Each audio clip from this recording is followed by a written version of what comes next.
ఏదైతే ఎలక్షన్ ముందు ప్రజలందరికీ కూడా నేను అందుబాటులో ఉంటాను.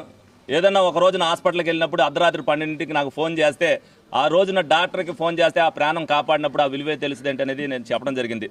దానిలో భాగంగా నేను నిత్యం ఎలక్షన్ అయిన కాడి నుంచి ప్రజలకు అందుబాటులో ఉంటుంటే మొన్న నా దగ్గరికి వాళ్ళు వచ్చారు.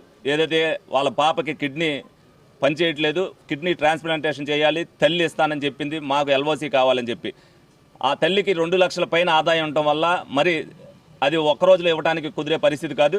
కానీ నేను స్వయంగా వెళ్ళి మరి చంద్రబాబు నాయుడు గారితో మాట్లాడి నిన్న 8 లక్షల రూపాయలు ఆ పాపకి ఇవ్వడం జరిగింది. ఆ పాపకి ఇవాళ ఆపరేషన్ చేస్తారు.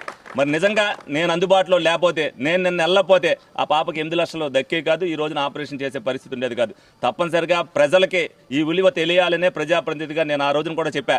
అందరికీ కూడా అందుబాటులో ఉంటే ప్రజలకు ఎప్పుడైనా ఆపద సమయంలో ఆదుకుంటే ఆ విలువ తెలుస్తుంది. తప్పనిసరిగా ఏదో రోడ్లు డ్రైన్లు అయిపోయినంతలో ఇదేమో కాదు.